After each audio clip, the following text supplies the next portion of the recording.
Oh,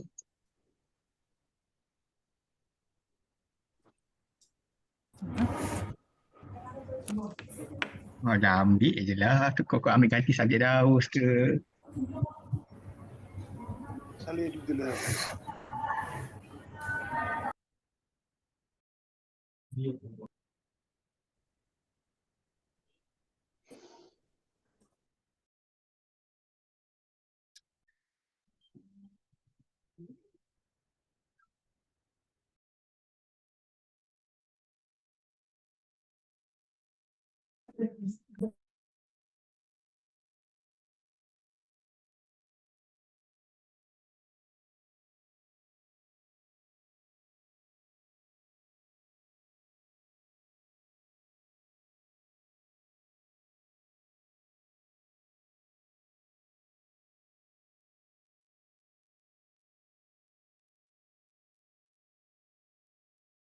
Good afternoon, good morning, everyone. I welcome you to our second webinar of the ASEAN Circular Economy Stakeholder Platform webinar series.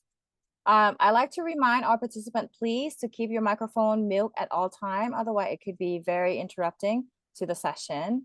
And I'd like to welcome you again to the second webinar of the series, which is entitled Enabling ASEAN Through Circular Economy Practices in Green Public Procurement, or GPP. Now, we'd like to kick off the session by introducing Dr. Anthony Pramonrat and Kun Triwisut Ariyawat, or Kun David, to introduce the ASEAN Circular Economy Platform and their organization. Please welcome to the floor. Thank you, Kun Sirasa. My name is Anthony, and a very good morning or good afternoon to everyone, and welcome to the ASEAN Circular Economy Stakeholder Platform webinar series on enabling ASEAN through circular economy practices in green public procurement. I'm very honored today to be opening this important discussion as we explore how our GPP can be a powerful tool for accelerating the transition towards a more sustainable and circular economy in ASEAN. As we all know, our planet faces immense environmental challenges: climate change, biodiversity loss, and waste accumulation. These challenges demand urgent action, and the public sector has a critical role to play. As stated in our concept note, the estimated spending power of approximately $11 trillion represents 12% of the global GDP, and governments hold immense leverage to influence markets and drive positive change. This is where GPP comes in. GPP and the circular economy are inherently linked. The circular economy provides the guiding principles, while GPP acts as the implementation strategy, making circularity a tangible reality. We've already seen encouraging progress in recent years. Several ASEAN member states have already incorporated GPP into their national strategies, and it is also a key priority within the ASEAN Sustainable Consumption and Production Framework. These developments demonstrate a growing recognition of GPP's potential. However, many challenges remain, such as the lack of standardized guidelines, limited capacity, and diverse contexts.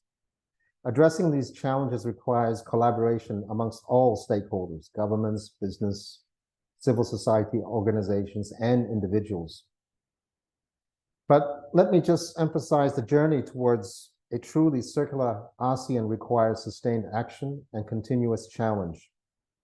Recognizing this need, we established the ASEAN Circular Economy Stakeholder Platform. This platform serves as a central hub for knowledge sharing, capacity building, and multi-stakeholder engagement on GPP and the broader circular economy practices. Allow me to introduce my colleague, Kun Triwisut, we call him David, who is the manager of the platform, who will just say a few words about the platform's mission and how it can support your GPP initiatives. David, thank you. Thank you very much, Dr. Anthony. Swadikap, Assalamu alaikum wa rahmatullahi wa barakatuh. Good morning, good afternoon, and hi, everyone. Hope you are having an amazing day. Before sharing about the platform mission and how you can support GPP initiative in ASEAN, I want to express my humble gratitude to all speakers, moderators, contributors, and participants of this webinar. Most importantly, I would like to thank you for the Switch Asia team support in making this webinar happen. The ASEAN Circular Economy Stakeholder Platform was established as a regional facility helping ASEAN member states achieve sustainable consumption and production by accelerating a transition to a circular economy. And it is a part of the ongoing ASEAN-EU Partnership on Circular Economy endorsed by our ASEAN Senior Official on the Environment in 2018. And the establishment of our platform was inspired by the success of the European Circular Economy Stakeholder Platform by learning from the European platform and other similar regional initiatives. Our mission is to support the transition to a circular economy by providing access to good circular economy practices, strategies, to a knowledge and information portal, facilitating stakeholder engagement and organizing annual conference with diverse participation.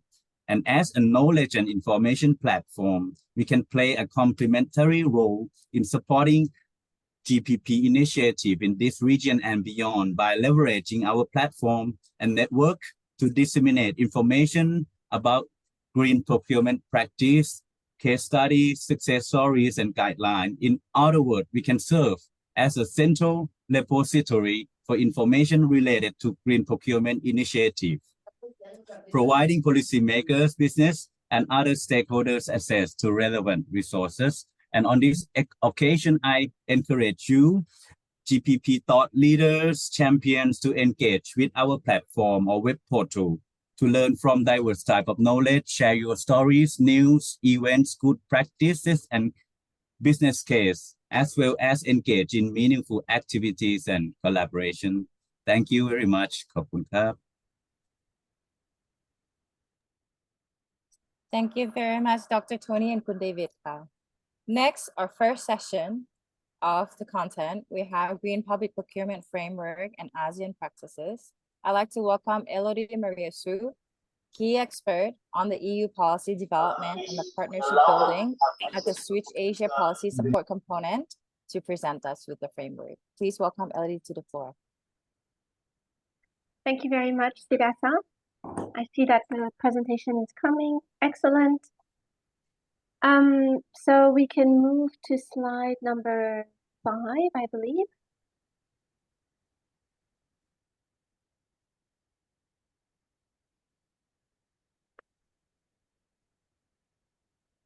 Yes. Thank you very much, everyone, for joining us. I can see we already have 89 participants, and I see names from all of ASEAN, so that's very exciting. Could we go to slide number 5, please? Yes, and 6. Excellent. So just maybe some of you are not green public procurement professionals. I learned a lot about green public procurement over the past year. So I thought it was important for us to have a definition first, so we know what we're talking about. Green public procurement is one of the main types of sustainable procurements. Sustainable procurement is what is enshrined in the Sustainable Development Goals under SDG 12 of Sustainable Consumption and Production. There is an indicator for sustainable public procurement. And sustainable public procurement is quite wide. It's the bigger circle on this drawing, whereas green public procurement is a bit more narrow. And the difference is that sustainable procurement answers to the policies related to sustainability, whereas green procurement only answers to the environmental policies. So the definition is a bit narrower. We could also speak about circular procurement. It is a topic of interest in Europe, for example. So in terms of circular economy, there is also circular procurement. Next slide, please. In GPP, I'll be using the acronym GPP now because that's a common one used, or SPP sometimes. It varies according to the countries in the ASEAN. GPP is a very powerful tool in Europe and elsewhere. It's public procurement, Dr. Anthony was telling us that it's a huge amount of economy, huge part of the economy. It's 15% of GDP in Europe. It's also 15% of CO2 emissions. And that's because our states buy and build big things like buildings and roads. And they buy most of the concrete in Europe, and they provide most of the revenue to the construction industry. So really, GPP can help us reach our climate objectives and other environmental objectives. Next slide, please. In the EU, GPP has been there for a while, but really driven by the most recent EU Green Deal. Helena from IFE can tell us more in the next panel. But GPP is more of a tool. It's not like there's necessarily a GPP policy. It's more of a tool that's used across many policies of the EU Green Deal. So it's about buying green across many sectors. Next slide, please. I wanted for us to have a little bit of data on ASEAN and public procurement. Actually, it's not easy to have data on public procurement, as the procurement professionals in this room know. In OECD, it's around 12% of GDP. In ASEAN, it varies between 8 and 15% of GDP. Depends on the country. So it's around $140 billion. And as a comparison, in the markets of Australia, Japan, and Korea, public procurement is around $700 billion. So this is an enormous purchasing power. So when we speak about sustainable consumption, we can think that the state is the mega consumer. And if we manage to make the state buy green, many others will buy green. Next slide, please.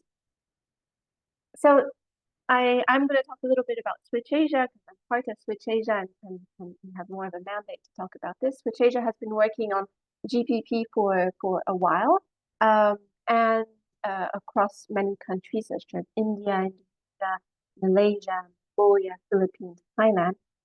And we've developed a number of tools, policy tools, such as vendor lists or analysis. And what we've noticed in Asia in general, not necessarily just ASEAN, is that often GPP is under the Ministry of Environment.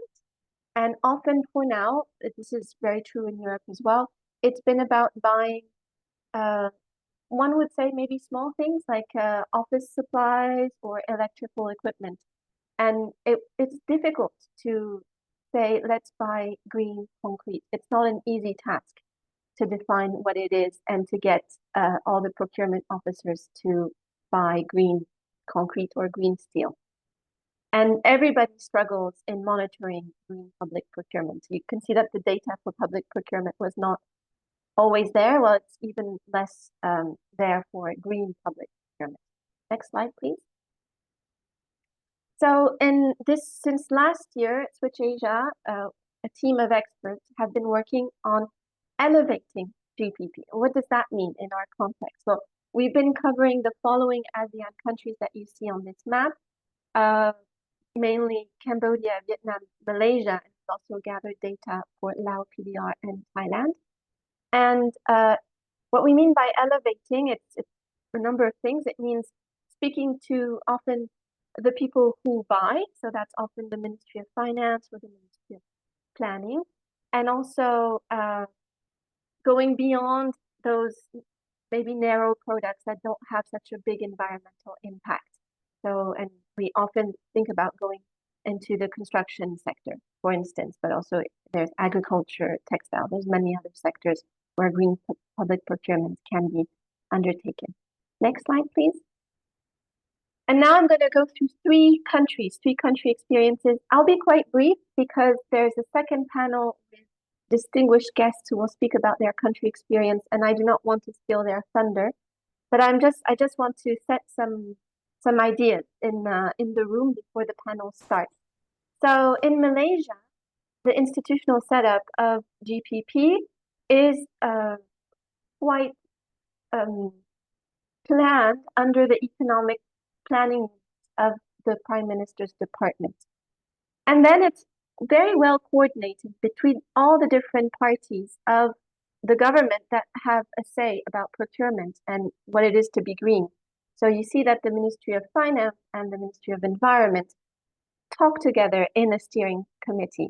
And all the way to the department level, there is this coordination mechanism that brings in technical experts from different entities such as the Malaysia Green Technology Corporation or SIRIM, which is about eco-labeling. And Dr. Asma Alaya will explain this certainly more in detail. Next slide, please.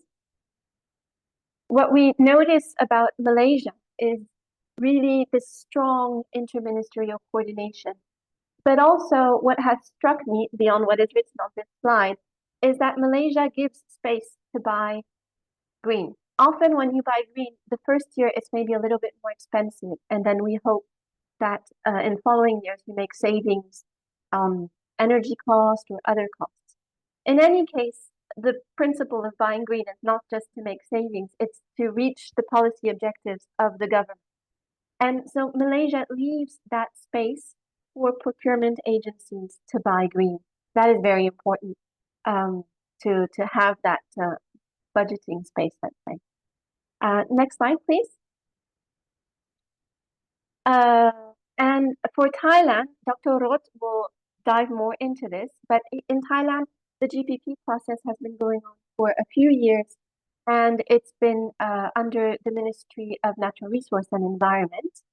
And it's taken some time for the Ministry of Environment, I'll shorten the name, to convince Ministry of Finance to really adopt GPP. Next slide, please.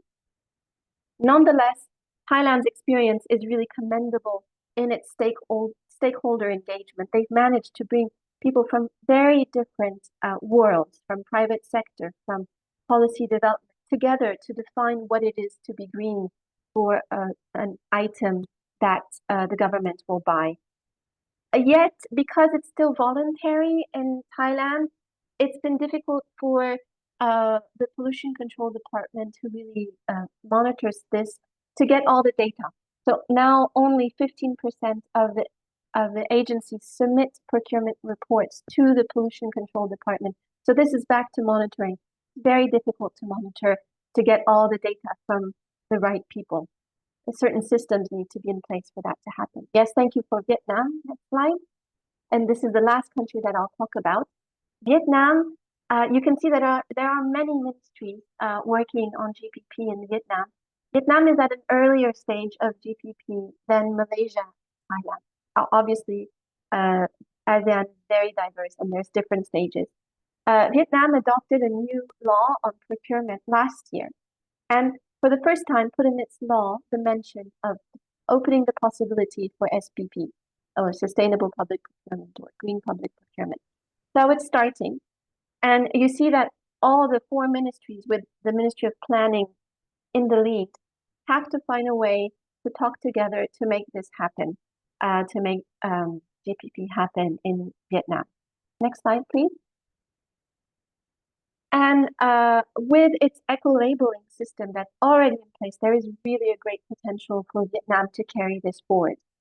Another great thing in Vietnam is the trade agreement that they've signed recently, and another EU angle here. They signed actually a free trade agreement with the EU in recent years, and this enables them to open their markets to international bidders who may provide products that for now are greener than what can be purchased in Vietnam. So this is also part of the procurement conundrum. Where do you buy from? In country or from outside? So I will finish on some final key learnings that we've had in the next slide. I hope I was clear to put these messages in the past slides that GPP is really about the national policy. If a country is very serious about saving water, then GPP may answer that question by buying products that enable savings of water or energy efficiency. So it's really about putting in implementation the policies of government. Also, it's about breaking silos and having different ministries talk together, but also different levels of government from central to local, and also state enterprises. So that makes it more complex. And finally, GPP is extremely adapted to a country context. So that was one of the complexities of making this presentation today. It's difficult to make generalizations about GPP in the ASEAN. I hope our speakers afterwards may have some thoughts about this. It's really about the context in each country. Then ASEAN may have regional intentions, but the country context will influence significantly GPP. So that's it from my side. I hope I launched some ideas. I see that there's already many questions in the chat, which is very exciting. And I'll be happy to leave the floor to the panel in the next slide. This panel is moderated by our team leader, Dr. Zinaida Fadeva. So I'll leave the floor to her, perhaps to Sirasa before, who will introduce the panelists. Thank you, Elodie, for the wonderful introduction of GPP framework and some current practices in ASEAN, as well as a way forward and key learnings. Next, we have a panel discussion on shaping the global markets through GPP power. As Elodie already said, joining us, our moderator is Zinaida Fadeva, a team leader at Switch Asia Policy Component. And joining her on the stage is Hunt Lakasha, Senior Public Sector Specialist at the World Bank, Helen O'Rourke-Potusky, Circular Economy and Procurement Officer for the Sustainable Procurement Center at ICLEI, or the Local Government for Sustainability Organization. And lastly, we have Jenny Yan-Yi Chiu, Procurement Specialist at the ASEAN Development Bank. Please welcome our speakers and moderator to the stage. Thank you, colleagues. And on behalf of our panelists, as well as Switch Asia team and team of the Circular Economy, ASEAN Circular Economy platform, I would like to welcome all of you on the webinar once more time. And we are thrilled to have you here and look forward to engaging discussions. So what Elodie is emphasizes quite a lot of important points, but one of the additional way of looking at this insight information is really at the governance system. If we are looking at the governance systems of how the context of the countries can define the coordination and principles defining GPP or SPP, that was partially a little insight which would be explored on the second panel discussion. This panel discussion is about exploring significance of the green or sustainable public procurement in shaping international and local markets. And therefore, we have with us representatives of the organizations which really can speak about that with great authority. Now, colleagues, again, thank you very much for the exciting questions. Please keep putting them in the chat. We will be answering them together with panelists of the second session, which follows by us. So please tighten your seatbelts for quite an intensive interaction. Now, let me start as it is a session or program developed across Asia and Europe, interchange and experience exchange. I will start with Helena, with you. Again, to remind, Helena is a Circular Economy and Procurement Officer at the ACLEI Sustainable Procurement Center. She is having most of your experience in Europe, and therefore, Helena, your questions will be with respect to the Europe. So let me ask you, in what way is the EU currently influencing its internal markets using green public procurement, and what recent policy advancements are relevant for another regional body, like, for example, ASEAN, particularly with respect to circular economy? Hello, thanks a lot for the invitation and this opportunity. So the EU has not changed its procurement directive or law since 2014, but we have seen quite significant developments in the regulation in terms of circular economy. So the EU adopted its first action plan on the circular economy in 2015, and then a second one in 2020 during COVID. So in the second Circular Economy Action Plan, they adopted a number of regulations that have relevance to GPP. And they are moving through these laws towards a more from a voluntary approach to GPP to a compulsory approach to GPP. So in some of these sectoral laws, they have mentioned ways of procuring that will now become obligatory or are starting to become compulsory. So I'll just give you a brief overview of 4 sectors. One is food and procurement of sustainable food, construction products, eco-design, and packaging waste. So, and maybe we have been implementing green public procurement, but now the Commission, the European Commission, is moving towards more strategic public procurement, which they define as procurement that is good for the environment, good for people, and innovation. So looking at the different 3 circles. So as Elodie said in her presentation, you have circular, you have green, but we're trying to really look at all aspects, and that most procurements consider these different aspects. So within that sort of procurement shift, we have, so on the sustainable procurement of food, the EU is currently negotiating plans to cover the environmental, social, health, and economic aspects of food procurement. But this proposal will not be adopted before May, when we have the European elections. So we're going to see changes in the regulation, possibly when the new Commission comes in, but still subject to negotiations. But the idea and the proposal from the European Commission has been to increase information on food, so maybe requiring suppliers to provide more information on the origin of food, what's the ingredients, and how safe it is, and also develop a network of local food procurement experts. So it's still in the making, because nothing is agreed until everything is agreed, but we know that changes will happen in the coming year or so on this. So then moving to construction, very recently, the EU has adopted a proposal on construction products regulation, or CPR, and they have enlarged the scope of what's covered in their law to include reused materials in construction and 3D printed materials. And they are, in terms of Article 84, the Commission is empowered to set minimum green public procurement requirements in the procurement processes.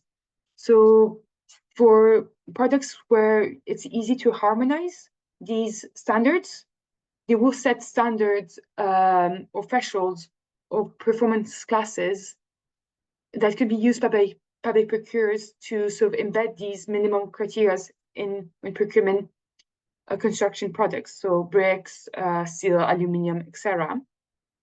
Then moving on to eco-design for sustainable products, this legislation is really looking at making sustainable products the norm and not the exception, and that every product on the EU market should be at least minimum green or do no significant harm.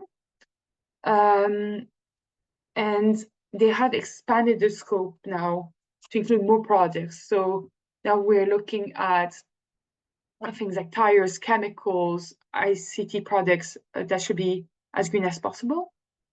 And Article 58 is looking at minimum green public procurement criteria that will become compulsory in the form of technical specification or award criteria. And last but not least, we have the EU packaging and packaging waste regulation that looks at plastics, but also metals and different forms of packaging. That a new proposal has been adopted in November, a few months ago. And the idea really with this law is that all packaging should be recyclable or reusable at scale by 2035, and aims to close the loop. So really ensuring circularity in packaging, so plastics, paper, glass, everything. And it introduces minimum recycled content, so a certain percentage of packaging should include recycled materials if a significant portion, or around 30% of the contract includes is about the packaging. So let's say a public authority needs to buy moving boxes, and that's the subject matter of the contract, then these cardboard boxes needs to be made from recycled materials. So this will be introduced in the coming months, and we'll see how this involves in the different in different product categories. So what we're really seeing is like this shift from, we have tested a volunteer approach, we're moving to a compulsory approach. And this is done through sectoral legislation, where so sectoral experts are really saying what should be the minimum standard. So this is a brief overview, and I hope this was quite interesting as a start off. Thank you, Helena. And I guess you partially or completely answered the question from Rakesh, who has been specifically interested in the timeline for compulsory aspect of GPP policy in EU. But Rakesh, you could see that there are many aspects related to what is compulsory. Different aspects would have their own timeline, but I hope it's satisfactory, at least touching upon your interest and your question. Now, thank you very much, Helena. Now from Europe, we are moving swiftly to the situation in Asia. And my next question goes, Jenny, to you. How does green public procurement contribute to advancing the circular economy, and what measures can be taken to enhance its impact in Asia? In terms of the linkage between sustainable procurement and circular economy, I think the previous presentation touched upon that being a subset of it, by considering the choice of procurement, and also understanding what is available in the market, what might be the priority, and also commonly purchased procure items from the government. And sort of sharing the information to the key market players. We think that will be a key role in allowing market shaping activities, and also providing incentive on monitoring and reporting these efforts. And successful case study actually from the region, which I was very happy to hear that the platform is a really good repository of such success story. Will also motivate others to join in as well. There's a number of different effort and initiative, including what we're doing in ADB, working with key industry partners on some of the targeted sectors to play a role in influencing, advocating for adoptions of circular economy and also sustainable procurement. That's particularly around the heavy constructions material industry. Thank you very much, Jenny. And Hunt, then a similar question to you. What would be the role, current or particularly potential, of GPP in advancing circular economy? Great, thanks so much for the question. You know, at the World Bank, we're really working on greening various sectors, including public financial management, which includes budgeting, SOEs, decentralization. But for green public procurement, we find that it's very tangible, right? The ability to use the public sector's purchasing power to achieve the country's environmental objectives. Typically, when folks think about green public procurement, they consider, or they think about, you know, incorporating environmental criteria into the public procurement process, right? So that's incorporating environmental criteria into the qualification requirements, into the technical requirements, the rated criteria during the scoring, and the contract clauses. But this can place the burden of the green premium onto the procurement practitioner, right? We consider the green premium the additional cost of choosing clean products and services and works over ones that emit more greenhouse gases. So governments can facilitate market response by investing in green market development, especially for national suppliers and SMEs. This is a whole of government approach, which can help build a holistic set of initiatives towards green public procurement.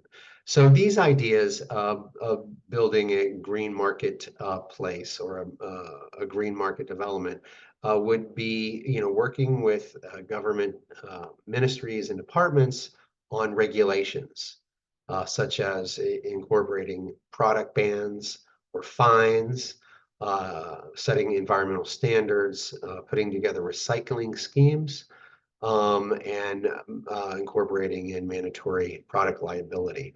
Additionally, governments can incorporate fiscal incentives, right? So this would be environmental taxes, reduced tax rates, tax credits, and tax holidays associated with green public product, services, and works. And finally, the government can really kind of jumpstart this initiative by financing a lot of this. So through supply chain support, grants, guarantees, and awards. So, not only do we need to think about incorporating the environmental criteria into the procurement process, but we need to think about a holistic approach, a whole of government approach, if you will, and focus also on making the environment for green public procurement more viable through building a green market. Thank you.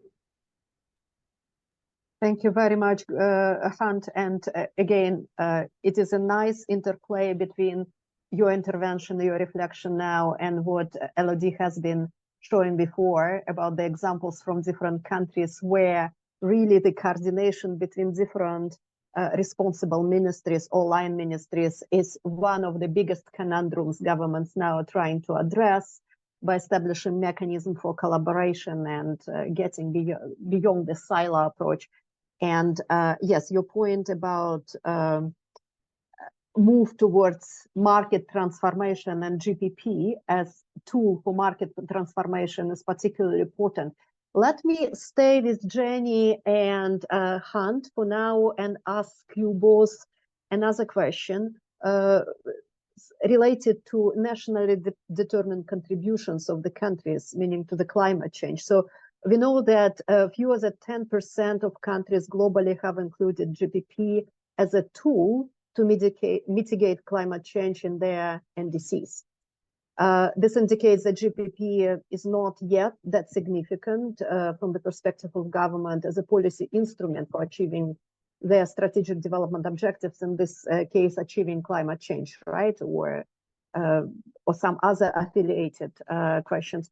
Do you believe that the procurement community has not yet adequately emphasized the importance of harnessing power of procurement to the world leaders, to the national leaders? And specifically, what steps ADB or World Bank taking to address the situation now, to integrate GPP as a powerful, more elevated, using words of LOD, instrument to mitigate, in this case, climate change? Hunt, you partially address it by referring to the whole government approach. Maybe Jenny, you and Hunt could dive a little bit more into this point. Thank you. Over to you. Jenny, please go ahead and then I'll come in. Thanks so much. Sure, thanks. So I think one of the things that we've learned from a recent desktop review on sustainable procurement adoption in country system that we've undertaken in our members countries, and from that review we've learned that actually there's been sort of over, if you're just looking at sustainable procurement adoption, there's been over 140 different countries on national level and subnational level that is actually already having sustainable procurement activities, green procurement activity in play. even though only a subset of them has a very strong policy action, sort of actually linking it to their legislation and legal framework per se. So we think that there's already some activity going on, especially it's been increasing adoptions over the last few years as well, that a lot of the procurement reform that's been undertaken, sustainable procurement, green public procurement is always on the agenda, and that's a welcoming site in observation. I guess the question is, how does the implementation get supported and implemented, the actual doing and change management part of it. And what we're doing, and I'm sure Han will come into that a little bit more, is providing a support, that network, enabling that sort of ecosystem. And I think maybe I'll just make one more point, and I'll pass on to Han as well. And in light of the joint impact that the MDB, international organization, that can make in this place, ADB and alongside with other MDB has established a working group on sustainable procurement through the head of MDB procurement network. And last year released a joint statement outlining some of the key focus areas that 12 different MDBs have all endorsed as important priority area of the working group to join hands on, including outreach to stakeholders, to market, developing common approach, sharing tools, practices, as well as monitoring and reporting framework on both progress and impact, which has been, as the presentation at the start alluded to, an area that can have more potential for further development. I'll stop here and hand it over to Han. Thanks. Thanks, Jenny. It's interesting, and I'm sure Helen and Jenny have seen this over the last couple of years. Many years ago, sustainable public procurement and green public procurement was at the bottom of the priority list. That has changed. It is on the top. At the World Bank, that's all senior management is talking about. So I think we're going to see a lot more investment into this, because you can really green a country, 15 to 20% of a country through implementing green public procurement. And it is, again, very tangible. There's a lot of literature out there, and there are specific ways of doing it. The issue at the moment, even at the World Bank and most of our client countries, it's voluntary. And what does voluntary mean? It means that nobody's doing it. It's also complicated. It's not just the procurement practitioner who has to incorporate those environmental criteria. It's the bidder who has to go and make sure that they submit a bid that meets the requirements. And then you've got to evaluate all those bids, and then you've got to do the contract management to make sure they're actually doing it. I know at the World Bank, for our projects, even though we have a very strong sustainable public procurement policy and green components of that, it's just not being implemented because it's not mandatory. And the same with our client countries. For the client countries, one idea is, if these client countries are in their budget preparation, if they're green climate tagging particular sectors or components of their budget, it would be fantastic if those items that were climate tagged in the chart of accounts were actually able to float down into the budget execution cycle, so that items that have been that requisitions would be tagged as green, and if a requisition was tagged as green, it had to use green public procurement and environmental criteria.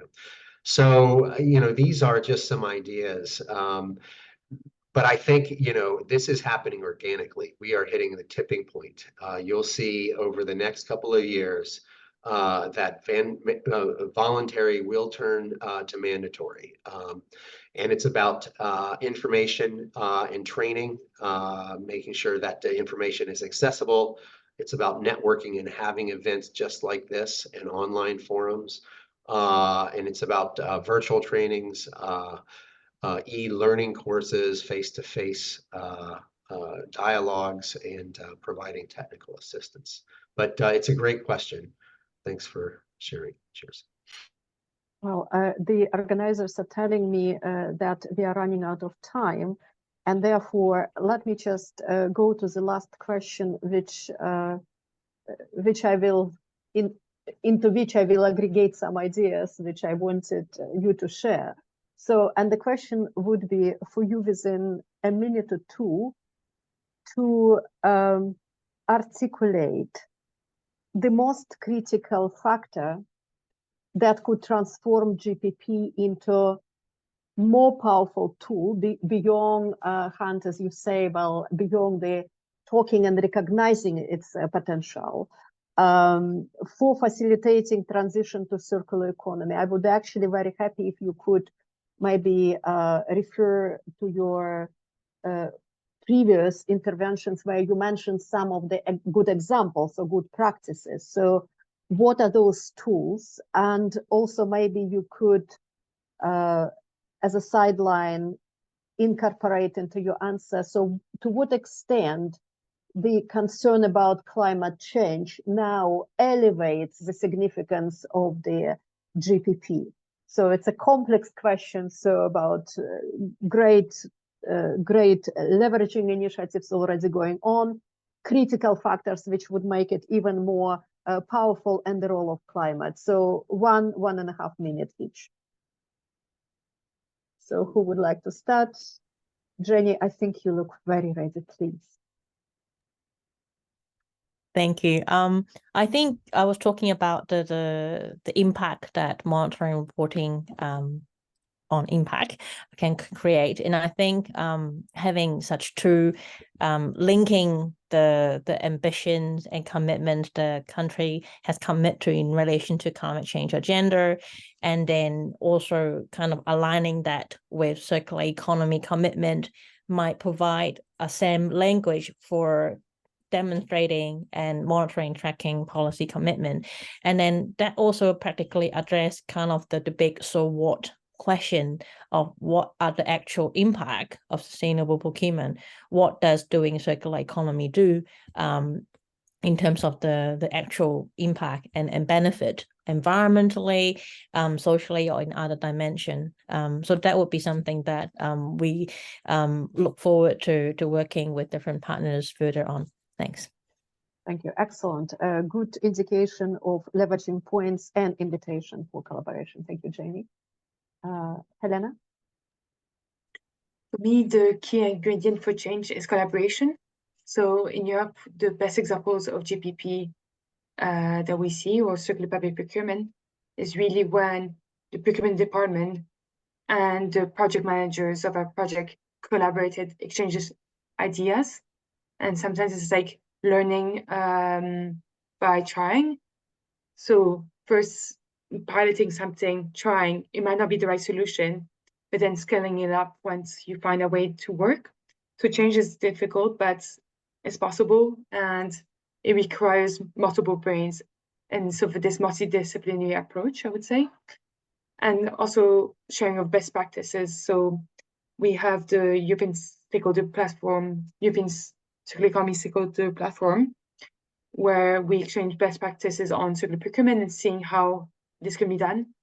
And ICLE, as a network of cities, we're encouraging cities and local public procurers to share and learn from each other. So I'll drop in the chat a few links to that, but collaboration and exchange and learning from each other are really the key essential ingredients for me. Thank you very much, Helena. And Hunt, please go ahead. Thanks, colleagues, for the great discussion. You know, I think it's time to get to work, right? And find financing opportunities for countries. At the World Bank, we put together a global engagement, which has produced a number of reports, including green public procurement, an overview of green reforms in country procurement systems, where we define a set of pillars and good practices. Now what we're doing is we're working with countries and we're doing country and regional engagements where we do diagnostics on their legislative institutional framework, their policies and procedures. And based off those diagnostics, we identify gaps for each of these countries and regions. And based off those gaps, we identify reform opportunities. And then that's where we go and make our investments in green public procurement. So, you know, we've defined it and now it's time to implement. Thanks.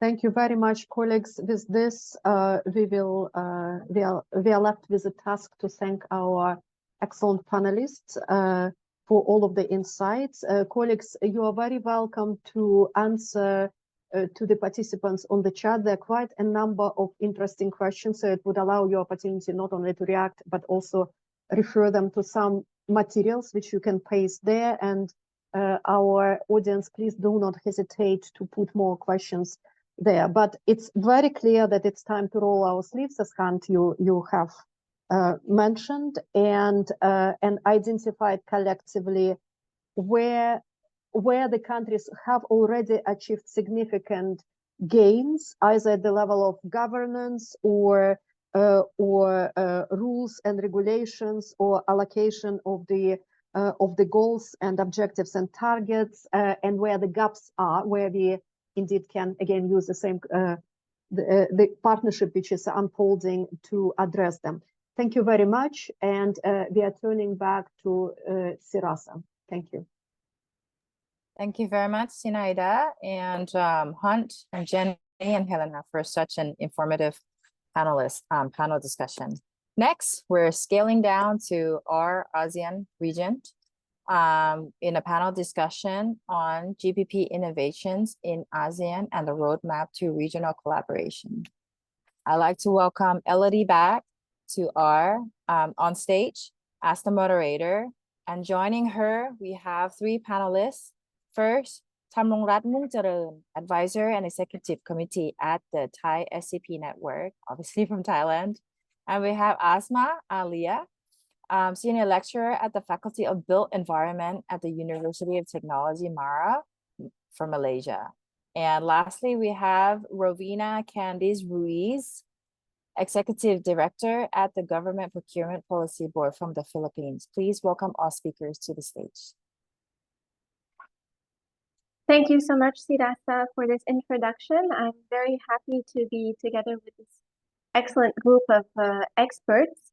I'd like to invite you all first to answer one first question and to tell us a little bit about the GPP innovations in your country over the past 5 to 10 years, and maybe why you find them inspiring for other ASEAN member states. I see that there are participants from other member states in the audience today, so they'll be very interested in your experience. So it will be the same question for each of you. Maybe we can start with Dr. Rat. Yes, thank you very much. Okay, for your question, I would like to highlight 6 important or innovation steps, which has been involved in Thailand GPP development. So the first one, in terms of the policy, we start in 2008, which we call at that time is a government green procurement, which is the phase 1. All step is about 4 to 5 years. That we focus only on the central government. And then we expand to the second step, which is involve the local government. And then the third step, we involve the private sector. And now currently, is during this step that 2022 to 2027, we expand to the individual citizen also. The different government shared by the Ministry of Natural Resources and Ministry of Industry. But there are several representatives from Ministry of Finance, other ministry, industry, and NGO. But I believe that in year 2015, we use the innovation tool, which is called life cycle assessment, life cycle costing, to quantify and showcase the benefit of the GPP phase 1 through the 4 year. We highlight the external cost, that's saving for the government, and also the greenhouse gas reduction. So this promote the importance and the benefit of the GPP for Thailand. That's the first one. The second step is the during the SDG, 2015 to 2016, we developed the Thailand SCP roadmap, a 20-year roadmap there. And in that, GPP is one, GPP and eco-labeling is one of the 6 main pillars in the roadmap. The third step is the stakeholder engagement. We started in the year 2018. So we have the Thai SCP network, Sustainable Consumption and Production Network, working closely with the API SCP, Asia Pacific Roundtable for Sustainable Consumption and Production. And, in the Thailand network, GPP is one of the 11 main node in there, 11 node, which is all stakeholder engagement and working together. Okay, the fourth innovation step that, I think is quite important is the green integration. We got the project supporting by the EU Switch Asia SCP facility, support the project namely mainstream green integration of Thailand, transformation from policy to implementation. In that project, we have integrated the policy action plan of GPP in Thailand. We suggest the Green National Directory. We have a pilot project, and also we have, built many media throughout the country. So the outcome of that is very important, which I will talk in the 5th step and 6th step of the development. For the 5th step, we integrate the circular procurement. So we develop the circular mark, label, which is 376 products from 30 companies has been certified the circular mark, in eco-labeling, and now is will go to the public procurement. And the last step, which is the, I think is the most, one of the most important GPP innovation that I think is in Thailand that we have done. We start with the Thai Green Directory. Actually, it's a long time ago. It's right now is organized by the Ministry of Environment and also the Federation of Thai Industry together, linked together.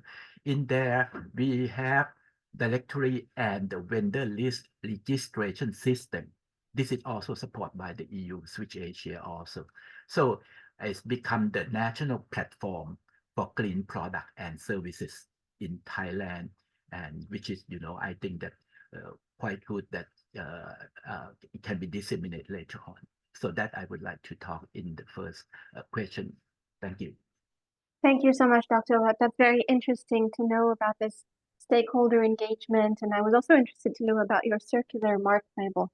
Very, very innovative indeed. And now I will pass the floor to Dr. Asma Aliyah, who can tell us about the innovations in GGP, because it's called like that in Malaysia, and your experience in Malaysia as well. So thank you, moderator. Hello, everyone. So, well, I'm going to start with shifting from conventional way of procuring things and doing business day-to-day activities towards the greener path. That it takes a lot of courage. So I'm talking on behalf of the Malaysia experience. And it requires a process that requires support from every stakeholders that involved in the supply chain. So let's talk about the GGP journey first in Malaysia, just for the introduction. In Malaysia, it is called GGP instead of GPP. GGP stands for the Government Green Procurement, which is the procurement very focused on the government implementation at first. And I think the GGP in Malaysia, it was first launched in 2013. And the common understanding of GGP in Malaysia, let me explain a little bit on this.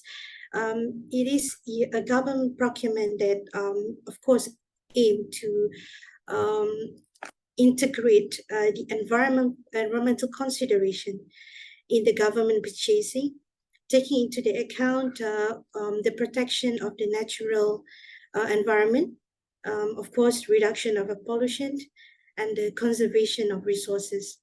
So in terms of the GGP implementation in Malaysia, I could say that it required a hard work when it first being introduced. And that is why the government of Malaysia taking the lead and preparing whatever necessary so that the process of shifting from the conventional approach and gathering everyone to support this initiative towards a greener path, to make sure that it receive a well support and it's ready to be embarked upon. So in 2014, the GGP guideline has experienced a significant, since 2014, the GGP guideline that been released in Malaysia to guide the stakeholders, in particularly for the government purchasing, has a significant expansion, starting the focus with 6 products only, product and services. But I think now, as we are talking today, in about 40 products and services is recently being released, in addition to the first guideline, and that guideline now is in 3.0 that released in 2020. So the interesting part about innovation of this green DGGP in Malaysia is that just recently the DGGP team in Malaysia team up with various departments. One of it is the Department of Works Malaysia, and various partners locally and internationally. I could say GIZ Germany, CIRIM, CIDB, researchers, and quite more partners working together in developing another expansion of the GGP, which is GGP that focus on the construction industry. It is known as the GGP Works that has been first introduced in 2020 during the pandemic, and also it is being first mentioned in the Malaysian financial planning, which is the 12th Malaysian plan. So this GGP for works and services has been there since 2013, but for the GGP for works, which is for the construction industry, come into place because all of us know that any country in the world is doing, especially in the Asian country, the Southeast Asia, doing the expansion of the physical facilities to cater the development for socials and also businesses. And that is why the initiative to introduce GGP Works in Malaysia has come into the mind, and it has become the first attempt in South Asia. And I think this is a good example for other countries as well, rather than just focusing on the product and services, but expanding to the GGP Works.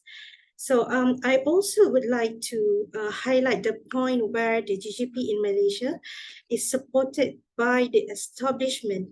This is the unique part of the GGP in Malaysia, where the establishment of My Hijau initiative, where this initiative is done by the government agencies, and indicated how serious the government of Malaysia would like to promote this GGP, and welcoming the support from various partners locally and internationally.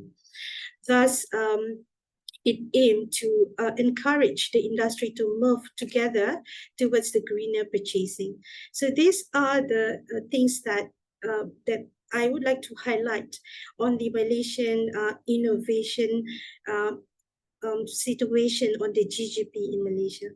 So yeah, Eloda, back to you.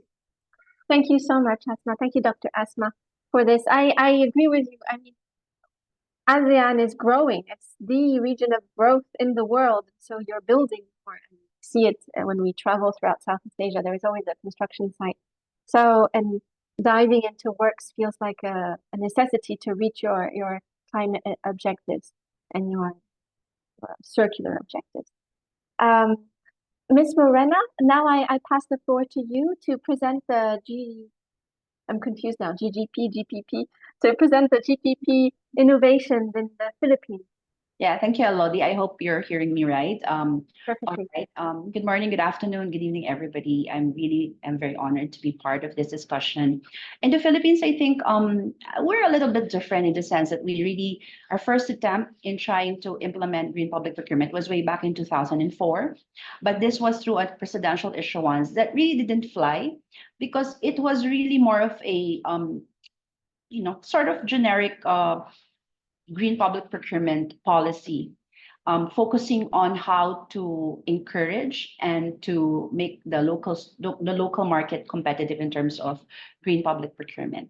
Now, however, I think we learned from the experiences of other countries, and instead of, you mentioned, Elodie, earlier that the other countries would have the planning ministry on board on top of the implementation of green public procurement. We learned from that in the sense that in the Philippines, we really use public procurement as a driver for implementing GPP. And it started in 2017 when we launched our green public procurement roadmap. Something that is a little different also in the Philippines is that instead of creating a new regime of GPP, we didn't even have to establish a new law or a new procedure. We integrated GPP in our existing legal framework so that change management is a lot easier and a lot more manageable for our procuring entities and for the practitioners. So we've used well-established public procurement processes, and our entry point really is the introduction of green specification with the introduction of 10 common use items and 10 non-common use items with green specification. However, as all of the speakers here have pointed out, it's really a very difficult and challenging transition. That's why we have to do it gradual. But nonetheless, there really have been a number of pain points. And I think if we can go to the next slide, it's really the pain points that have really led us to improve and enhance how we have been implementing public procurement. In the Philippines, I think the most difficult pain point to address is really the compliance mindset. It's still optional right now, and we're moving towards making it mandatory. And because of that, procurement practitioners would not do GPP unless they are required to, unless they are instructed to. And so because of the mindset, it's very difficult to really push green public procurement. And so what we're doing to address that, but before that, there's also, I think, a complementary pain point that because it is optional, there's always the fear of being audited. Hans made mention about the green premium.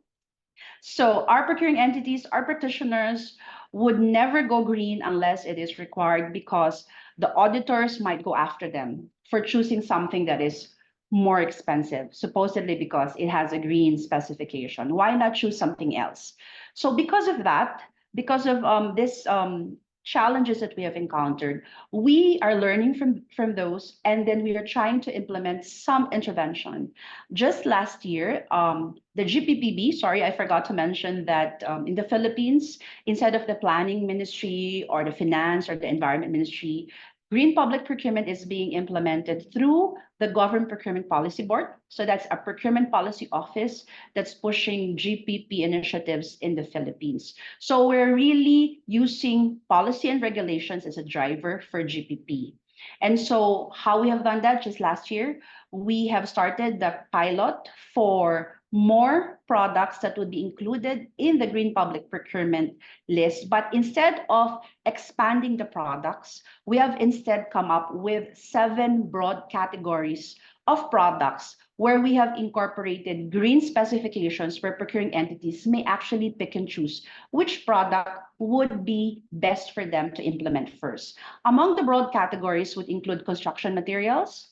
So instead of just putting cement, any construction materials with the green specifications covered may be adopted by procuring entities and may adopt rather the green specifications in the resolution approved by the board under that category. It also includes sustainable textiles, energy efficient consumer devices, ICT equipment. So our pilot is a data center because we all know 7 to 10% of the energy that we use in the world goes to the application of data centers. We also have green specifications for meetings and venues, catering products, as well as I forgot the other categories, but basically we've provided 7 broad categories by which procuring entities can now pick and choose which would be the products that they would include and where they would be adopting green specification.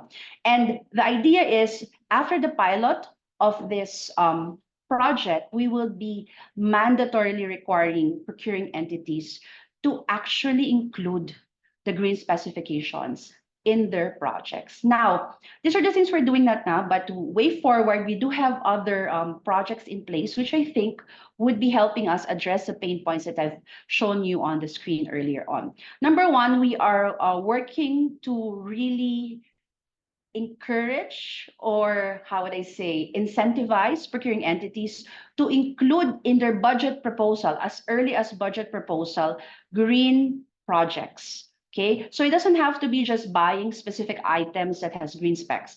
Really designing your project with green and sustainable criteria in mind. Why? We wish to provide incentive to those procuring entities that would be proposing projects with green consideration, they would have sort of having a premium, having their budget proposals approved if it is with green or sustainable design in mind. We're also using the GPP hub. This is something that we plan to work on as a multi-stakeholder platform, much like the platform we heard earlier at the start of this conversation. The idea is that among the pain points we've noticed is that not a lot of people know, but at the same time, even if people would know, they really don't understand how to implement it. So therefore, we need to be able to use an online platform like the GPP Hub to be able to encourage stakeholders, including the private sector, to understand our projects in green public procurement. And finally, the GPP Impact Toolkit.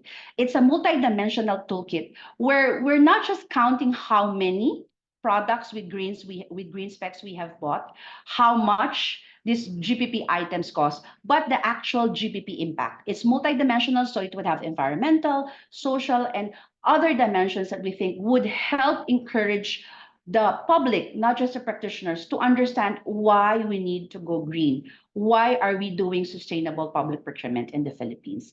I think I'll end there to let the others also intervene. Thank you, Elodie. Thank you, Marina. This is fascinating. I like how what you said, it was a mirror to what I had heard from Helena, the importance of including green into the design and having the project managers work together with the procurement officers.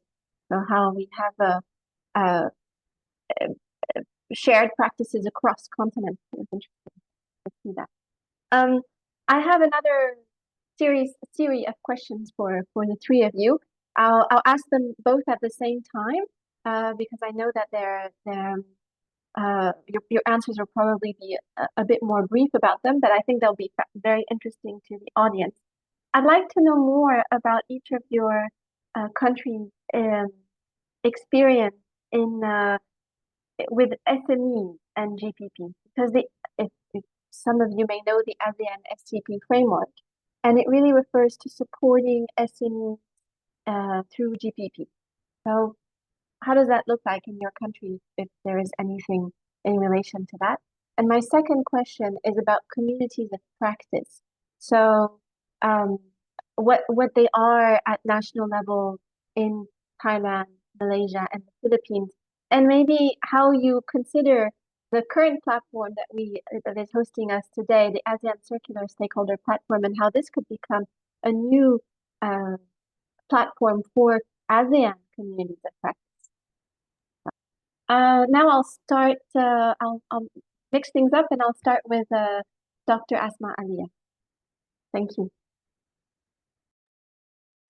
Thank you, moderator. Let me just start with the concept of no one left behind for the GGP. So I would like to view this GGP as a gateway for the SMEs as well, to establish the platform to operate competitively based on the green principles. So in a way that even though the GGP in Malaysia is driven by the government, but implementation is also including the SMEs and supporting the SMEs in a way. So green procurement, we all know that green procurement or GGP will positively impact on the competitiveness and the performance of the SMEs. So in the context of Malaysia, I could say that SME in supporting the green procurement is also well supported through the outreach programs by the governments. So for example, that I have mentioned about My Hijau previously, and I couldn't deny that My Hijau is very influencing factors and very related much to the GGP development in Malaysia.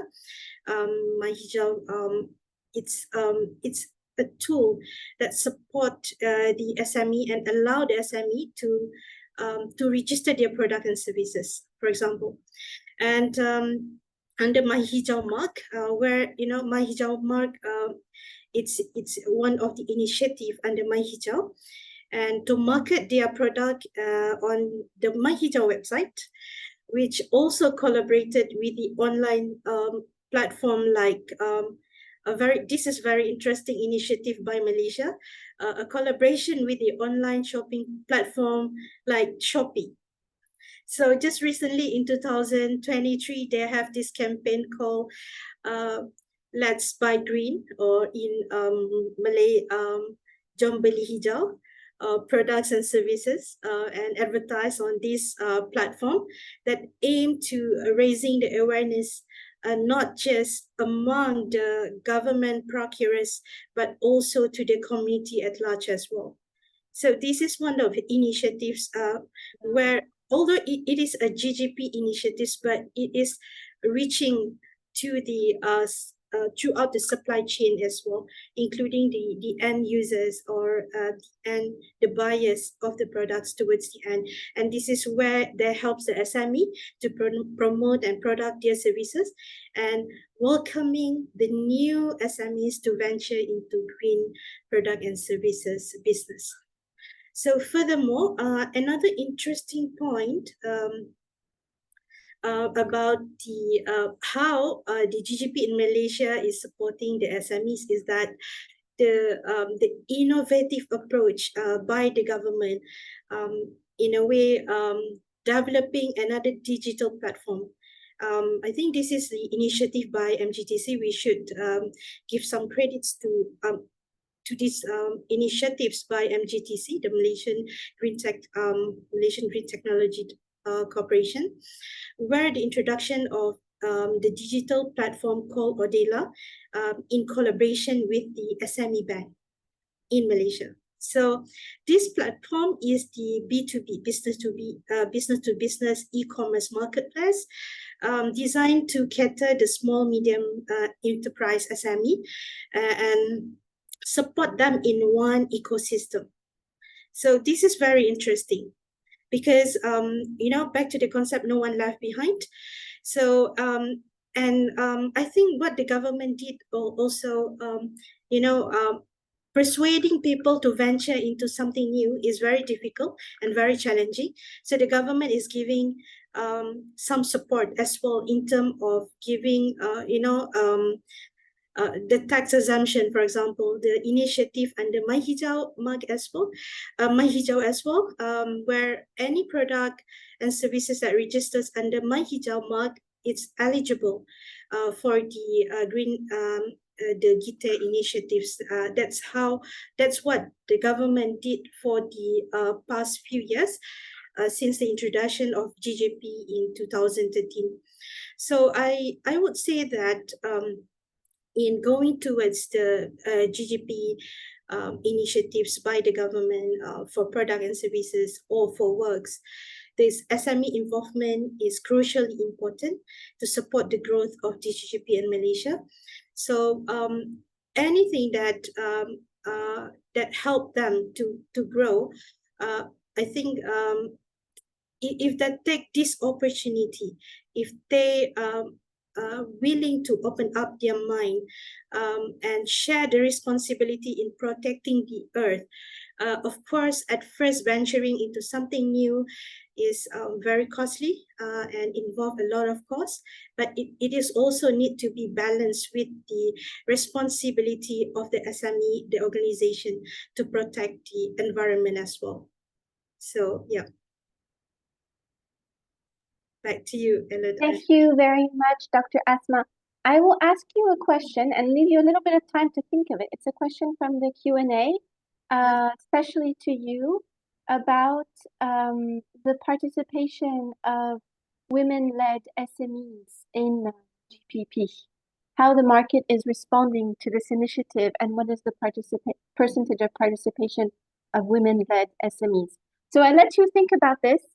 And I will turn to Rowena, who I will ask you the same question about SMEs and community as a practice. And I'm giving you an extra challenge because there's a special question about the Philippines in the chat, which I need to find again now. You may have seen it. So the comment is, it's about time to adopt GPP at the local government level in the Philippines. So, Ms. Rowena, aside from the proactive ways forward we have, what other carrot and sticks initiatives can you recommend so we can have higher compliance to standard GPPB guidelines and embrace green procurement at local and national level? Yes, thank you so much for the question. I love that question. That's why I want to answer it first. What we have been actually working with the department or the Ministry of Local Government in the Philippines is to include procurement as among the good governance criteria for them to get the seal of good local governance. In the Philippines, our subnationals or the LGUs, as we call it here, they do get a certificate of or recognition for seal of good governance that is given by the Ministry of the Local Government or the Department of Local Government in the Philippines. And we have been pushing for really adopting procurement and then eventually, of course, including green public procurement is among the criteria. It's really very difficult because I think the question really comes from the fact that in terms of local government or subnational compliance, it's still quite low. And we're really working doubly hard to be able to not only encourage, but incentivize LGUs in terms of adopting and implementing our procurement rules. But I'm still very happy because I remember there was a time that we only have like 3 subnational agencies submitting to us and complying. Right now, we do have several hundreds already. So I think it's a good indication that we are moving towards that. Now, going back to the earlier question, I'll start with the community of practice. I think that's very, very important. Right now, we do engage bilaterally with other countries just to have a knowledge exchange. We do have ASEAN trade negotiations within Asia and other countries. We use it as well as an opportunity for us to actually engage with them in knowledge exchange so we know what they're doing. And in fact, I have to say that from the time that I was appointed to this position, what I've been really doing is attending webinars like this, especially during the pandemic, because it's actually how you learn from the experiences of other countries. And interestingly, our experience is really the same. The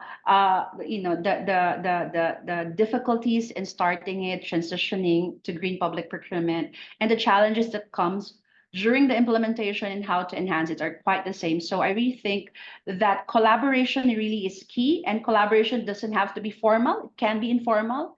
as you know, we have been doing, meaning we have been really engaging with other countries within ASEAN or outside.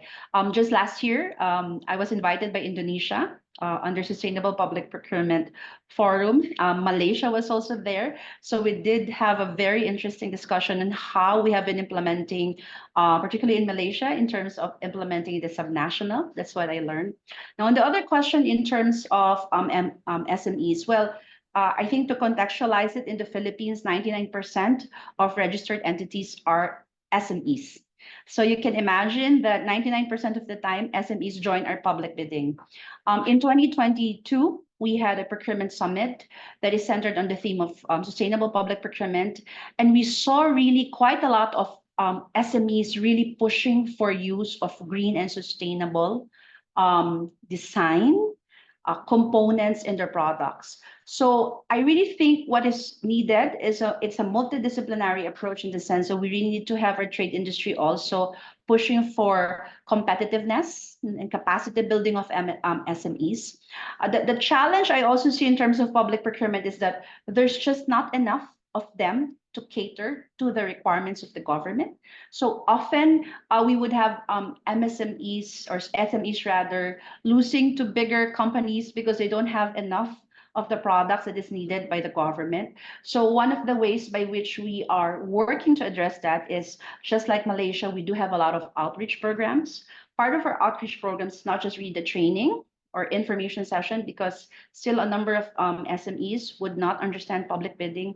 But one of the policy initiatives that we're trying to work on right now, but it's not yet being implemented, is to consider providing certain, apart from the outreach program and trainings, certain flexibility for SMEs in joining public bidding, say free or minimal bidding fees that they would have to shell out, so that we can actually encourage them to take part of public procurement. So I guess I'll give the time to our other colleague. Thank you, Lodi. Thank you so much, Rowena. It's really interesting. And I like that you enjoy webinars such as this one to exchange practices. Dr. Rat, I'll ask you the same question about communities of practice and SMEs. And I want to add another question that's been a big debate in the chat. There's been one of the participants that has been noting that it's difficult to buy green right now. He mentions in Malaysia, because cost is a problem. And, you know, there's inflation, there's different crises going on in the world. How can, on top of that, how can we buy green? So what is your take on this? How do you feel about this cost premium? And there's been different reactions on the chat, but I'd like to hear from you as well. Yeah, I will be short due to the time. When you said the GPP support SME in Thailand, actually the GPP policy or the promotion, they promote the same time as the green labeling or GL. So in Thailand, SME has been promoted, you know, to get the green label. We have several promotion subsidy projects, you know, by the government, by the NGO to support SME. We also have the, you know, the passing criteria for green label is a little bit different for large and for the SME. You know, there are a handicap on that also. So that's the promotion for SME in the country. For the platform existing in Thailand that, you know, can be connect to other platform in ASEAN country, I believe that I talk about the Thai SCP network, you know, that linked with the Asia Pacific. I believe that, you know, it can be linked with the ASEAN SCP network also, because in there they have a community, they have a GPP in the node, you know, for Thai SCP network in Thailand. I also mentioned about the Thai Green Directory with the vendor list registration system, that the national platform of Thailand, actually, you know, it can be expand to the ASEAN platform, so that the market will be bigger and, you know, support each other, and the cost will be lower for the green product. It's not only the country. And I mentioned about the circular mark scheme. It's a national scheme for Thailand. It could be ASEAN scheme also. And also we also have a specific sector like a circular textile platform. We also have a what you call recycled plastic certification platform. So that can be worked together in the bigger scale in ASEAN. When you talk about the difficulty to buy clean product because of the price premium or something like that. So the government have to be intervened. And actually, if you talk about I mentioned a little earlier about the externality, which is, having, if we put in there, the green product will be cheaper than the normal products. We have proved it by the life cycle assessment, life cycle costing already. We have to make the government know that, this is the externality that is cost to the people health, cost to the environment, which is quite high. So that's my short question on that. Thank you. Thank you so much, Dr. Orot. Yes, it's more about quality and long lasting, and beyond green products are quality products. So it's also the requirement including in it. Thank you very much. I think, yes, we're running a little bit out of time. This was a fantastic panel. I'm very happy that we could exchange experiences in this way. I see there's lots of questions in the chat. Maybe as Dr. Anthony concludes this webinar, you'll want to look into these questions and answer to some of this. Unfortunately, we won't be able to answer to all of them. So I think I will pass the floor to Sirasa. Well, thank you very much, Elodie, and Dr. Thanlongrat, Dr. Ashma, and Ravina for the panel discussion. Next, we like to invite back to the floor Dr. Anthony Bamonrat and Kun Trisawit Ariyawat for their concluding remark for this webinar. Please welcome. Thank you, Kun Sirasa. It has been a great and insightful discussion. Thank you on GPP and its role in enabling the circular economy for ASEAN. I just want to make just short recaps. I think from this discussion, which was, being new to this, is quite remarkable, I think. Just to recap very briefly, I think the importance of this discussion, what I learned from it, was the whole of government approach, or in conceptual terms, the holistic approach, and the importance of, I think Jenny mentioned, change management. All of the speakers discussed this multidisciplinary approach, and I think you see that in practice in all of the ASEAN countries with multiple ministries, and the life cycle assessment, which looks at which I think is quite important, and many people do not understand that with a life cycle assessment, in actual fact, is less expensive, and less wasteful. I found the discussions on, the recycled plastic program, many things I think we can expand into ASEAN. A recycled platform for ASEAN. I recall an SME in Thailand that sells textiles, and they from waste, unused textile companies, and they return that into fashion, and they have established in Southeast Asia recycled textile, where they bring products from factories and things like that, and repurpose them. I think our task really is to develop from all of these suggestions from today's webinar into a potential ASEAN scheme, and I think that is one of our challenges. But also, I found the approach from Malaysia on GGP working in construction is something very specific and very unique, which I think all of ASEAN has to learn from. In closing, I want to express my sincere gratitude to all the speakers and the panelists and participants, for what I felt was very great and valuable contributions. And together, from this webinar, I think we can make a great difference in creating a more sustainable and circular future for ASEAN. I want to consider that you consider highlighting your upcoming activities and your resources relevant to your audience on the platform which we have set up, and we will be willing to provide services for all of the existing initiatives into the future. I'd just like to ask David to go into the particulars, on how our platform can serve your immediate needs and how we can get this out beyond just our audience today.